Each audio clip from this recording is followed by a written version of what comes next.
the fight against COVID-19 in the region. My colleague Junei Karisa is on that trail, and she will be letting us know more events as they unfold from the county of Mombasa.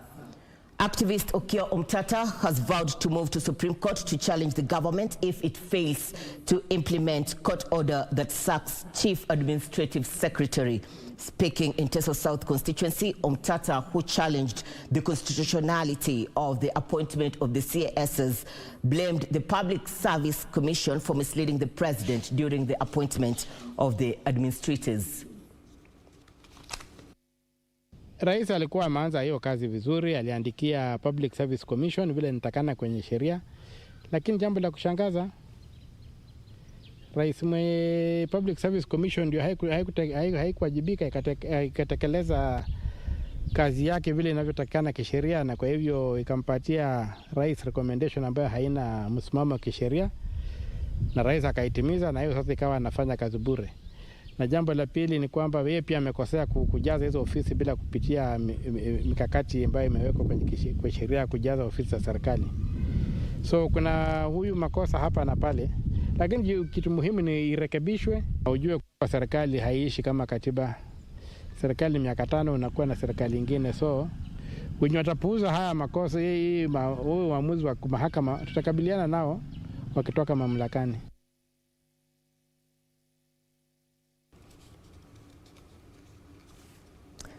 Differences played out during the National Council of Churches Kenya Isiolo branch elections, where a group of pastors allied to the outgoing county chairperson Stephen Kalunyu claimed that the exercise was marred by irregularities. Reverend Nathan Maingi of African Independent Pentecostal Church of Africa, who was Bishop Kalunyu's vice chair for the past 3 years, however, won the chairperson's seat during the elections that were conducted at the Methodist Church of Kenya Isiolo Town Hall and presided over by the Upper Eastern Regional Manager, Jennifer Siomaua.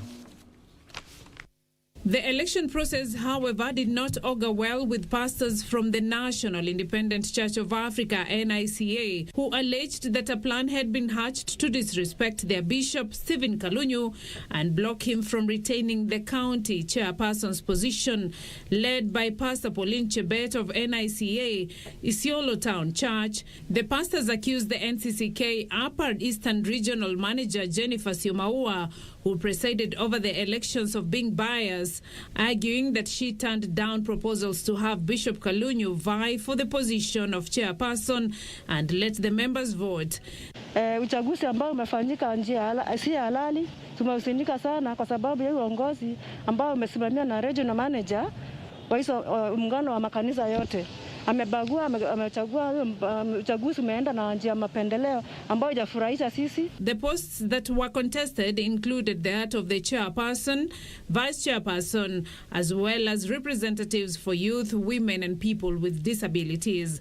Among the churches that took part in the disputed elections are the Methodist Church of Kenya, Salvation Army, Kenya Assemblies of God, Presbyterian Church of Africa, Pentecostal Evangelistic Fellowship of Africa, AIPCEA, and NICA. Hakuna venye viti kanisa moja ama mbili inaweza kuenda na viti vyote, na makanisa mengine ambayo yalikuwa included akosa viti ambavyo kanisa ambayo ifai kuwa na ubaguzi wowote katika huduma ya Mungu. Pastor Julius Duranira of NICA said that his proposal to have Bishop Kalunyu re-elected was dismissed without members present making their contribution. Ni kama walikuwa na siasa hivi kwa sababu kanisa ya Methodist imesukua viti mbili, treasurer na secretary. Na kuna kanisa kama ya NICA haijapata kiti hata moja na ilikuwa maalafu. Ikitayo wanaweka staff, ndio watukwase ili waweze kuchaguana vyenye wanataka. Kwa hivyo hao viongozi wamechaguliwa, hawajachaguliwa kwa njia ya halali na tumewakataa na tuko kinyume na wao. Hatujui kabisa, hatuwajui. The church leaders maintained that they do not recognize the newly elected leaders, demanding that the elections be conducted afresh and all parties interested in various seats be given equal opportunities and fair treatment. The presiding officer, Jennifer Siomaua, who refused to respond to all allegations on record, said that the exercise was conducted in accordance with the NCCK Constitution. Beatrice Gatonyangetich, Channel 1 News. Nyeri County government has decried the surging cases of COVID-19 cases in the region that have stretched the local health facilities to capacity. Speaking in Nyeri town after the signing of the Nyeri County Health Services Fund Bill 2021 and the Nyeri County Inspectorate and Enforcement Services Bill 2021, Area Governor Mutahi Kahiga attributed the surge to failure by members of the public to adhere to the health protocols put in place to control the spread of the virus. The county boss at the same time disclosed that 26,338 people have been vaccinated against the virus, adding that by Wednesday, the county had received 9,000 vaccines.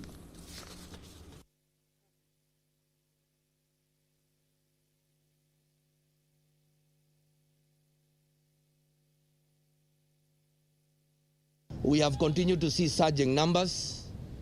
We do understand our traditions allow us and push us towards that direction. But for heaven's sake, let me remind the people of Nyeri that it is key that we avoid these crowded places. Let us keep away from crowded places. Let us keep to the protocols.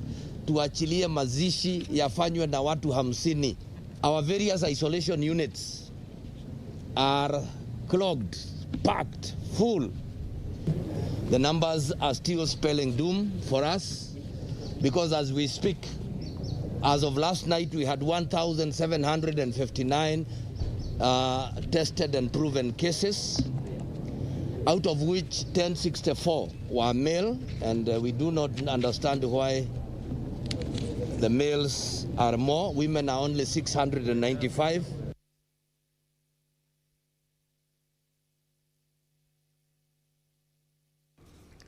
An Italian investor whose ship was impounded for allegedly doing illegal fishing in Kipini area of Tana River County has dismissed claims that he has been contravening fishing laws with impunity.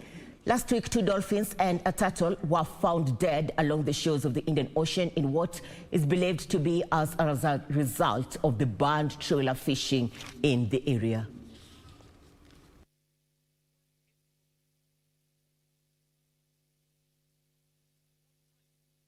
A massive tree planting exercise is expected to commence at the Mau Forest ahead of the rainy season. At least 43 million seedlings will be planted in the recently vacated Nkoben area. Currently, we also ask the residents to capitalize on the rains when we shall be starting our tree planting program, which is mostly to be done next week. Been given 43 million seedlings to be planted in the whole county, and we appeal to each and everyone in the county to at least plant 5 trees. Then the remaining ones can be planted by Kenya Forest Service, Kenya Water Towers, and all stakeholders in the government forests. The Mau Forest, which has been a source of controversy for decades, will also be undergoing fencing program to deter residents from returning to their former homes in the future.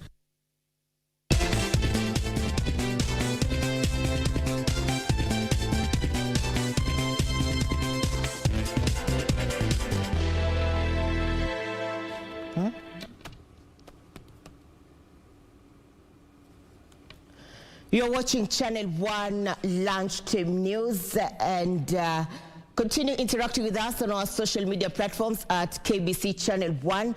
In other news this afternoon, at least 43 million trees are expected to be planted at the Mau Forest during the ongoing rainy seasons. Kenya Forest Service conservator Safari Opio at the same time urged locals living near the Mau complex to embrace the initiative and plant more trees in the recently vacated zones. Tree planting exercise is expected to commence at the Mau Forest ahead of the rainy season. At least 43 million seedlings will be planted in the recently vacated Nkoben area. Currently, we also ask the residents to capitalize on the rains when we shall be starting our tree planting program, which is mostly to be done next week. have been given 43 million seedlings to be planted in the whole county, and we appeal to each and everyone in the county to at least plant 5 trees. Then the remaining ones can be planted by Kenya Forest Service, Kenya Water Towers, and all stakeholders in the government forests. The Mau Forest, which has been a source of controversy for decades, will also be undergoing fencing program to deter residents from returning to their former homes in the future. We have also been doing some fencing of the Mau Forest. Currently, we have done about 15 kilometers, and the area has already been put with posts. We are just waiting to put the wires.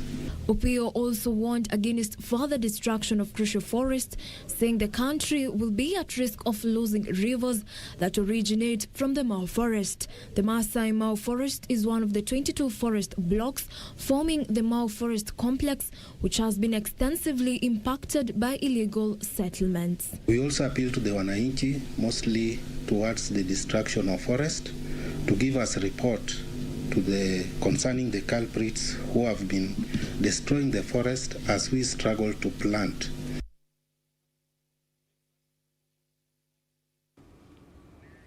Our sincere apologies on the mix-up of stories earlier carried out in this bulletin. In other news, a section of the clergy in Narok County is calling on the government to declare domestic violence a national disaster. Word of Faith Church Bishop Nicholas Ndavi has raised concern over the increasing cases of murders within families, attributing the worrying trend to increased levels of depression among couples.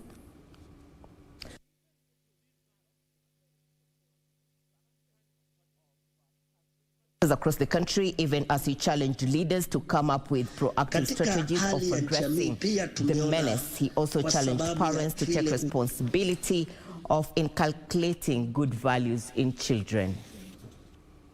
Awesaamua kumalisa mwenzake, iwe ni mama amalise watoto, amalise mzee, ama vile vile mzee amalise watoto na hata amalise mke wake.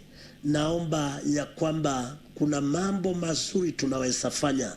Ile hali ya baada ya kuwa na changamoto, unaweza tafuta namna ya vile utashinda hiyo changamoto. Jameni, changamoto asikuji sikae, sinakuja sipite. Pia niombe serikali yetu kuu pamoja na serikali ya county na hata viongozi wote, kama kuna mbinu tunaweza tafuta, tuone badala ya tuwe tunashuhudia haya kila siku. Why can't we make a way to prevent these things even before they happen by coming up? Tuwe na mambo kama senders za counseling, tuweke vijana pamoja, tuweke wasasi, watu wawe kama ni community, wanaenda mahali wanasaidiwa.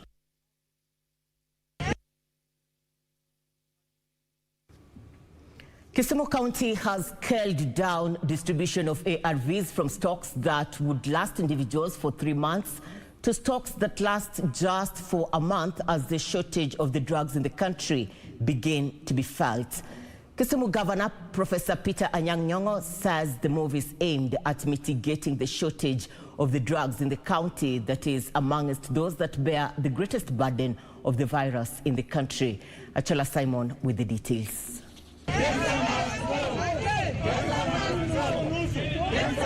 The future looks bleak for the over 1.5 million Kenyans on life-saving antiretrovirals as the shortage begins to bite hard. We realize that currently we have shortages.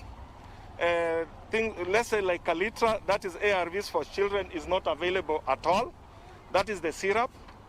We have lab reagents for testing HIV in babies are not available at all.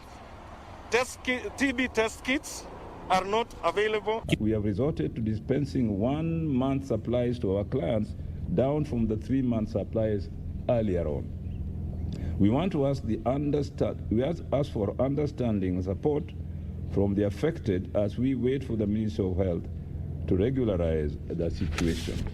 PLHIVs are getting refills that last them only a few weeks, which is evident. I think some of the people here are the users and they can attest that. This is causing them to frequent visits to the clinics something that increases even their risks of getting COVID-19 infection, interruption of ART management, something that increases that increases the risk. I've said the risk of COVID, interruption of ART management, will as a result drain down to the great strides that we've made as a country. Kisumu County Governor said the move is aimed at ensuring those in need of the drugs can access the drugs in the short run as a government-in-line institution sought out the standoff between KEMSA and USAID over corruption-related allegations. Nyong'o warned that with the prevailing COVID-19 situation in the country, those reliant on the ARVs without supplies will spell doom. If we don't have antiretroviral drugs or ARVs, and cases of HIV are not properly managed, we expose more and more people to COVID-19. So we are in double jeopardy. So the availability of ARVs is very essential for this county in the midst of the upsurge of COVID-19. Nyong'o remarks coming just a day after people living with the HIV virus and AIDS staged a demonstration in Kisumu County to demand for the government to resolve the standoff between the USAID and KEMSA. I know that the affected are angry. I can understand and I sympathize, but maybe they shouldn't really then, through anger, gather in large groups, because then again you are exposed to possibility of getting COVID-19. Chala Simon reporting for Channel 1 Lunchtime News from Kisumu County.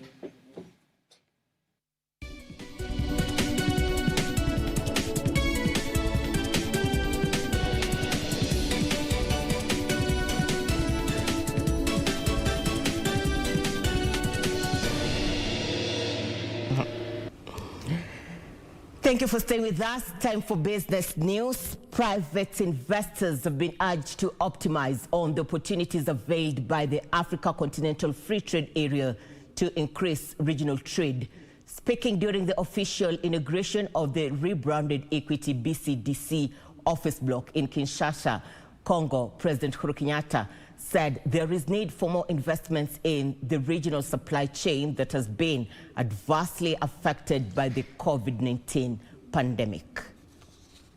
Africa Continental Free Trade Area came into force in January 1st this year, with 30 countries having ratified the treaty. President Uhuru Kenyatta is calling for more private equity in the continent's supply chain to strengthen intercontinental trade. Speaking during the official inauguration of the rebranded Equity BCDC office block in central Kinshasa, President Kenyatta said the supply chain has been disrupted by COVID-19 pandemic and there's need for private investment to strengthen regional business ties. Today is a clear reminder and testimony of intra-Africa trade and cooperation. And on my part, I reaffirm the commitment of my administration to drive closer economic and social relations in both the region and across the continent. Local private businesses have been encouraged to consider regional markets in their expansion strategy. Note with pride that with the merger of these two institutions, Equity BCDC becomes the second largest commercial bank in the Democratic Republic of Congo and among the leading joint financial investment entities in our region. He backed mergers and acquisitions as playing a key role in fostering regional integration. I believe it is a moment of rare regional and continental pride as we witness our local enterprises coming together in the spirit of one Africa, one people. We promise that as we come to DLC, we will carry out our activities as we have done in Kenya. And in so doing, we will strengthen the strong bonds between our two countries. Equity Bank Commercial du Congo has a balance sheet of over 320 billion Kenyan shillings and over 1 million customer base. Benson Rioba reporting for Channel 1 Business.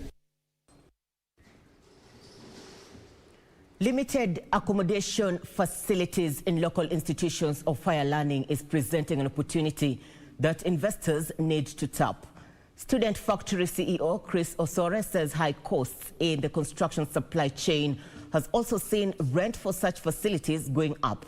Osore is calling on developers to embrace technology and other cost-cutting measures to ensure steady supply of housing units.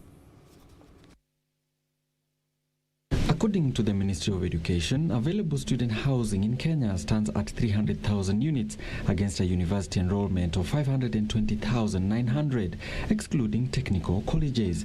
Now developers are scrambling to fill the gaping hole in the Kenyan student social residential housing market. So we are trying to fill a gap in the social housing in Kenya, Nairobi.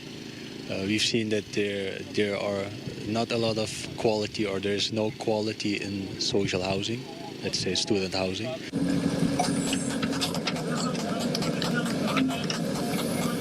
Speaking during the groundbreaking ceremony of a 4,500-bed student hostels at Catholic University, developers said that they are now deploying smart building technologies to drive down costs.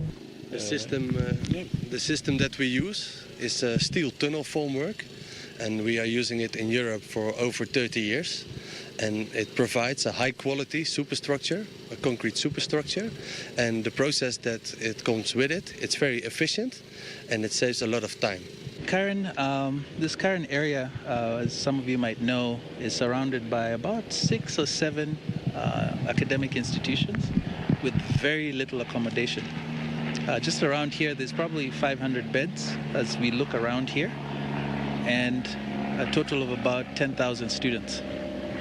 So the students tend to have to live out in Rongai or in Langata. The new 50 billion shillings 10 5-story student hostels in Karen is being developed through a partnership between Student Factory Africa Limited, Tracom and Red Beton, financiers at Dutch EPC, Kenya Conference of Catholic Bishops KCCB and the Catholic University.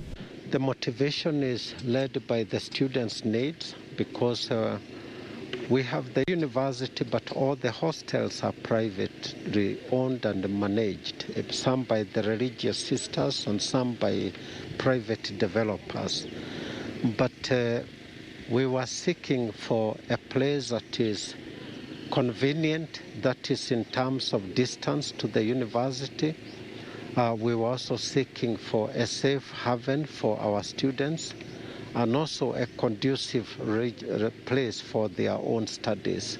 The development joins other large-scale student accommodation specialists such as Akon Holdings, which is developing several properties in Nairobi. Real estate analysts have always said that there is a deficiency of student housing in the country, and not just student housing, but quality, affordable residential areas for students to live in. But going forward, perhaps there is an invitation for the private sector to come in and also help in filling the gap. Alan Auko, Channel 1 Business, Nairobi. Traders in Kajiado County claim the high price of tomatoes is as a result of a standoff between Kenya and Tanzania over maize imports.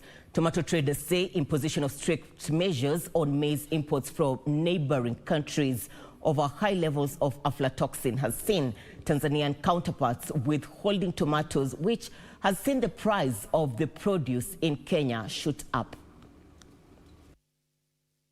Last month, Kenya lifted a blanket ban on maize imports from Uganda and Tanzania and imposed strict conditions on exporters in a move aimed at curbing shipping in of aflatoxin-infected produce. However, the directive has ruffled feathers, with tomato traders from the neighboring country holding the commodity in protest. A 60-kilogram crate of tomatoes is retailing at about 9,000 shillings, up from the previous low of 3,000 shillings. Elsewhere, traders in Eldoret are urging the Uasin Gishu County government to allow them operate on a 24-hour basis. This follows the refurbishment of the main wholesale market. Nimeanza hapa biashara from 1998 mpaka saa hii kuna mabadiliko. Soko ni safi, tunaweza fanya kazi hata 24 hours, lakini bado tujaruhusiwa kufanya kazi hiyo 24 hours, but soko yetu ni safi. They argue that with COVID-19 disruptions, traders need a longer period to transact business.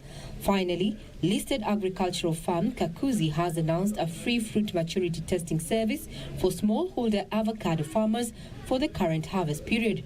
As part of the firm's outgrower development programs, Kakuzi will provide free maturity testing services during the current harvest period that runs to August this year. The service will ensure compliance with quality standards and enhance the value of Kenyan fruits in the global market. The Kakuzi Avocado Smallholder Program focuses on the economic empowerment of smallholder avocado farmers through sharing skills and knowledge on avocado growing and overall good agricultural practices. The testing service also targets to help boost the national branding objectives geared at positioning Kenya as a quality avocado fruit source market. Regina Manyara reporting for Channel 1 Business. Across the borders, a panel of U.S. senators questioned officials from Apple and Google about the dominance of their mobile app stores and whether the companies abuse their power at the expense of smaller competitors. Representatives from Spotify and March also gave evidence accusing the two tech firms of charging exorbitant fees and copying their ideas. Here are the details of this and other stories from across the globe. App makers like Spotify and dating services firm Match Group, which owns the Tinder app, have for long complained that mandatory revenue sharing for sales of digital goods and strict inclusion rules set by Apple's App Store for iPhones and iPads, along with Google's Play Store for Android devices, amount to anti-competitive behavior. Google and Apple both charge 30% of any digital transaction, raising prices for consumers. The two tech companies say the fees were justified to provide security for users. Meanwhile, oil prices fell for a third day on Thursday as supplies build up in U.S. crude inventories and resurgence of COVID-19 cases in India and Japan raised concerns that a recovery in the global economy and fuel demand may slow. Brent crude futures fell 0.9% to $64.7 a barrel, following a drop of $1.25 on Wednesday. U.S. West Texas Intermediate crude futures was down 1.0% to $60.77 a barrel after losing $1.3 on Wednesday. Both contracts dropped more than 2% on Wednesday, closing at their lowest since April 13th. Prices are down more than 3% so far this week. Finally, Japan's government is expected to issue a third state of emergency on Tokyo and 3 western prefectures that could last for about 2 weeks. Analysts say the decision, expected to be made as early as Friday, may push Japan back into recession if retailers are asked to close during the Golden Week holidays, which starts next week and run through early May. If adopted in all 4 regions that made requests, the emergency measures would cover close to a quarter of Japan's population of 126 million and roughly 30% of gross domestic product. Terry Njenga, Channel 1 Business.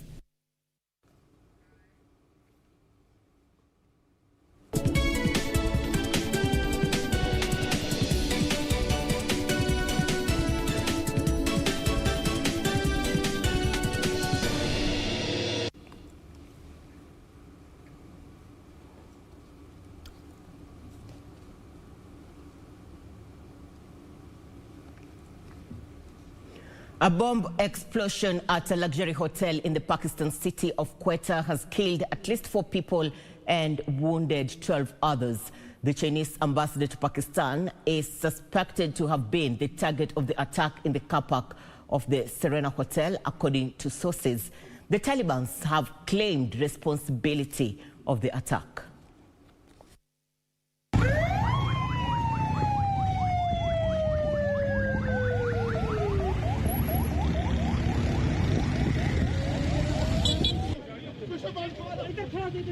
Separatists in the region accuse the government in China of exploiting Balochistan, one of Pakistan's poorest provinces, for its gas and mineral wealth, with, they say, little benefit to local people. Balochistan is home to several armed groups, including Islamist extremists and separatists. The separatists want independence from the rest of Pakistan and oppose major Chinese infrastructure projects in the area. However, the Pakistani Taliban said it was behind Wednesday's attack at the hotel in Quetta without detailing why. Elsewhere, thousands of people around Russia have joined unauthorized rallies to protest against the detention of jailed opposition leader Alexei Navalny. They are calling for Navalny, who has been on hunger strike for weeks, to receive proper medical care. More than 1,000 people are reportedly arrested. Navalny was jailed in February and is demanding medical attention for acute back pain and leg numbness. The largest protest was in Moscow, but others took places in major cities. And India has reported 314,835 new coronavirus cases in the last 24 hours, the highest one-day tally recorded anywhere in the world. Deaths rose by 2,104 in the same time period, India's worst daily toll. It brings the country's total confirmed cases close to 16 million. India is in the grip of a vicious second wave and acute oxygen shortage, raising more fears about its overwhelmed healthcare system.